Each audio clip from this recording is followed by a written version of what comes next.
Bucknutters. It is Tuesday, December 26, 2017. I'm Dan Rubin. This is the Bucknuts Morning 5 and Change, joined today by Duane Long. We hope everyone had a wonderful and healthy Christmas. Duane, I assume all was well at the Long estate?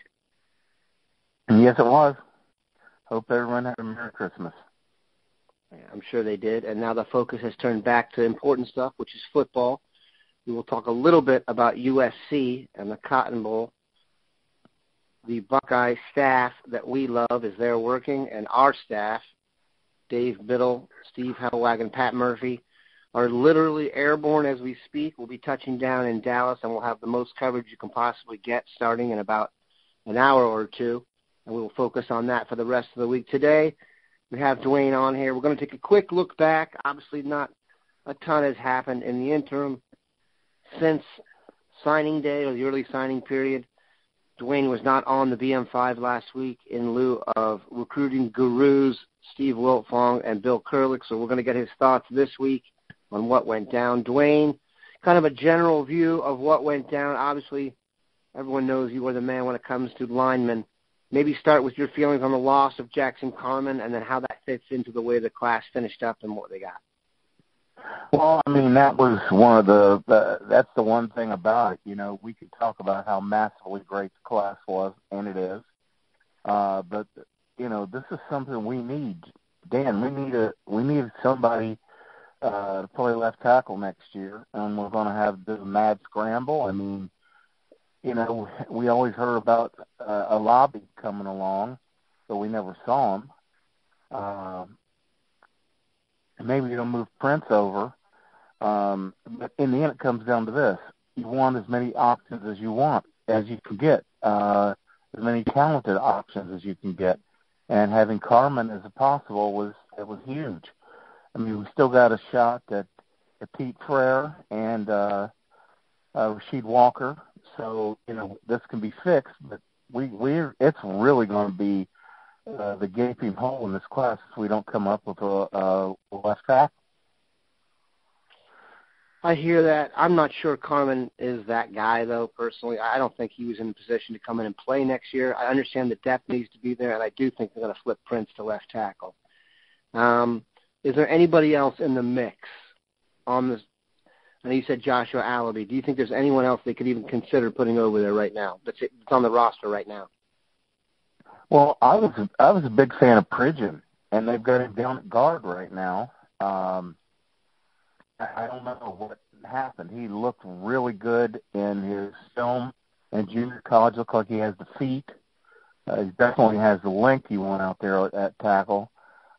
That's one guy who I would think about. And, you know, there are some that want to say,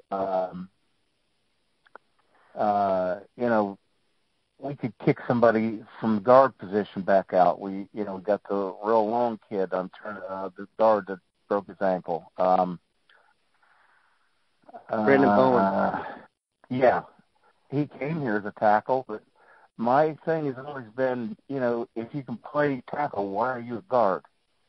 So we'll see what happens there.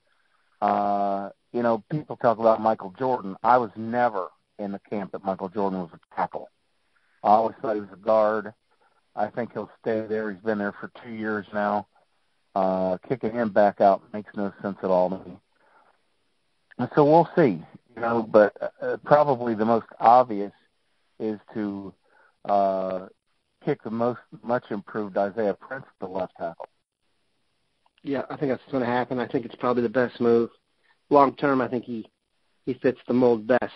Getting back to the recruiting class, yes, there's probably an issue with tackle that they'll have to address. On the other side of the line, recruiting-wise, there is no issue with defensive tackle recruiting. I would make an argument that, I mean, I can't remember any team getting an Antoine Jackson, Tommy Togai, Teron Vincent Hall in 1 year. Talk about maybe a little, you know, we've spent a ton of time on this show talking about defensive tackles that got away. Carman may have gotten away on the offensive side, but they seem stacked at defensive tackle among that trio. Think about it. I mean, it wasn't like it was even a need. We got 5 or 6 tackles coming back next year, even if Draymond Jones leaves. So it wasn't the biggest need on the board for us. And then we come in with a tackle class that I only hope we see again. I mean, Antoine Jackson, he's going to arrive in January. He's got a junior college year where he was outstanding under his belt. And he's a guy I expect he's going to challenge for a starting job. You know, and who else fills in there? Who knows? Togiai is a long-term guy. The level of competition factor at high school is just, he's not going to be jumping from playing Idaho high school football to jumping into playing Big Ten football. He's going to be sitting for a couple of years. But still, it's not like we're having we have the luxury because of what we have here already.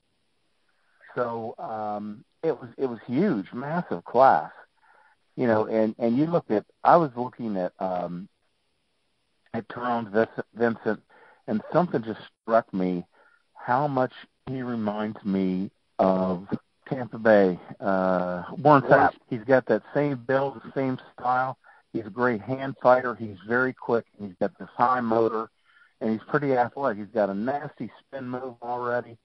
This guy is going to be somebody that, you know, it's going to take time, but he's going to be outstanding here. This is just one of the classes that, I mean, it's great when you look at other teams' classes over the last couple of years.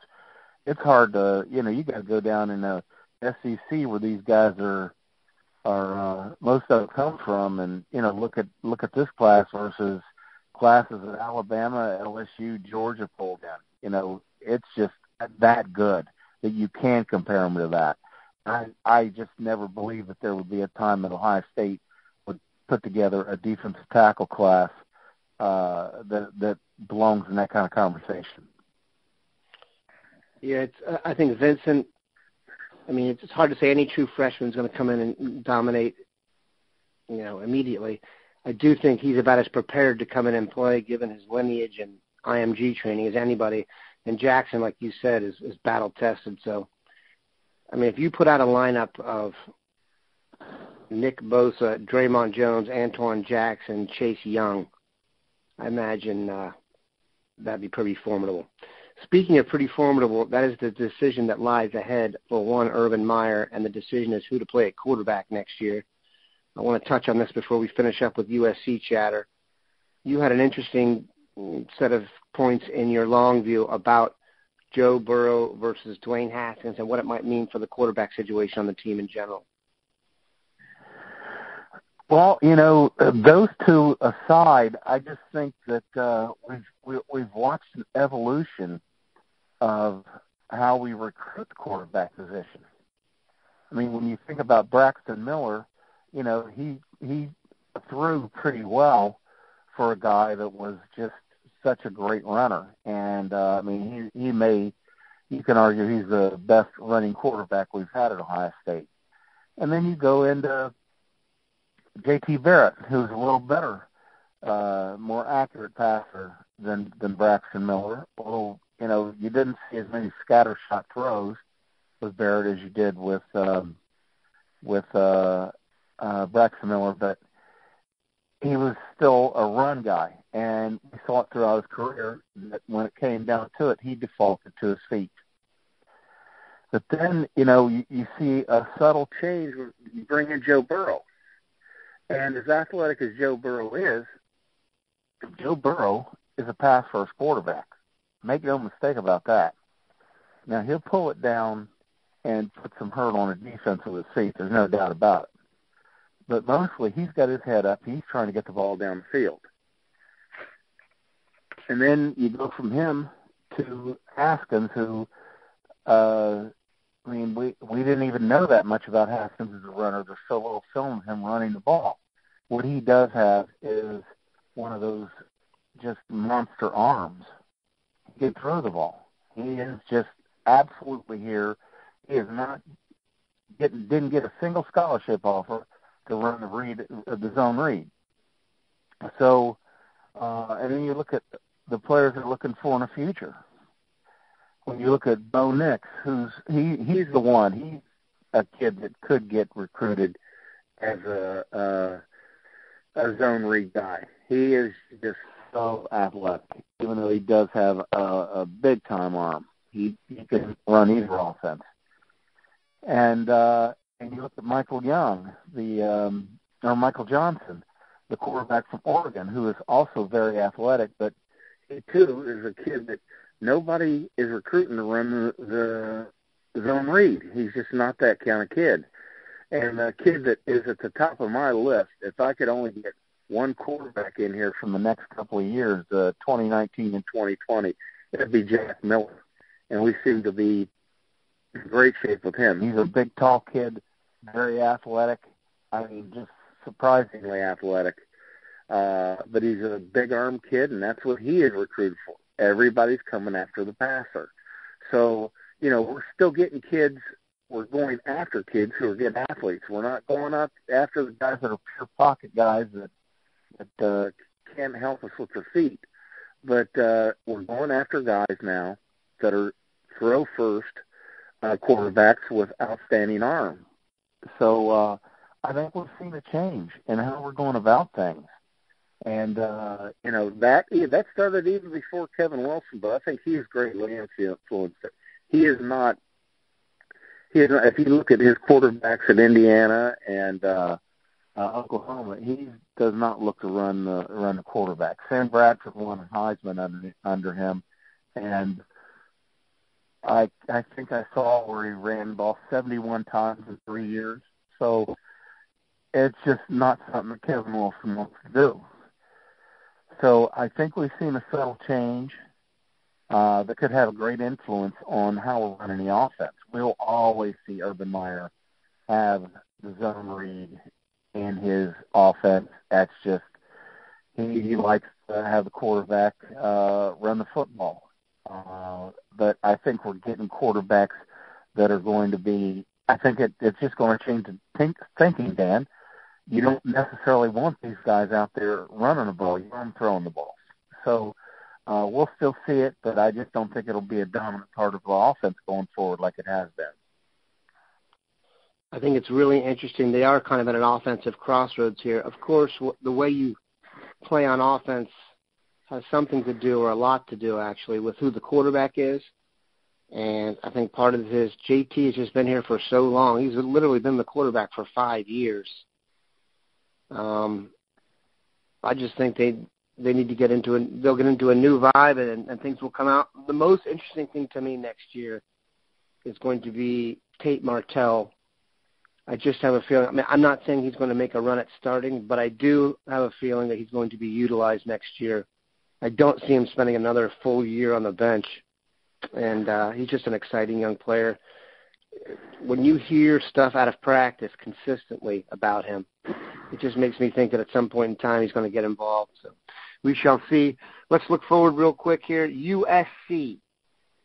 What do you see out of the Cotton Bowl? I guess, like I said earlier, our coverage will ramp up today as the Bucknuts staff arrives at the Cotton Bowl. What is your vibe on USC? How formidable do they look to you in terms of challenges? Where would you rank this one that Ohio State's faced this year? Well, I say Penn State was a better football team. That and Oklahoma, obviously, the two. Those are the biggest games on the schedule, and they were clearly better football teams. I watched USC, and they always looked like something was missing. They never really played well against anybody that I watched all season. And they're a typical Pac-12 defense optional team. I'm not impressed with them. I'm just not impressed with them. If we play up to our capabilities, people are going to be turning the channel. Non-Buckeye and USC fans are the only ones going to be watching it by the end of the game. Yeah, we should roll this team. I think all Bucknutters would see that as a late Christmas gift or holiday cheer. We appreciate Duane stopping by. Like I said, Cotton Bowl coverage will ramp up tremendously about an hour after you listen to this podcast. If you're one of the first listeners, be tuned in and have a good one, Bucknutters.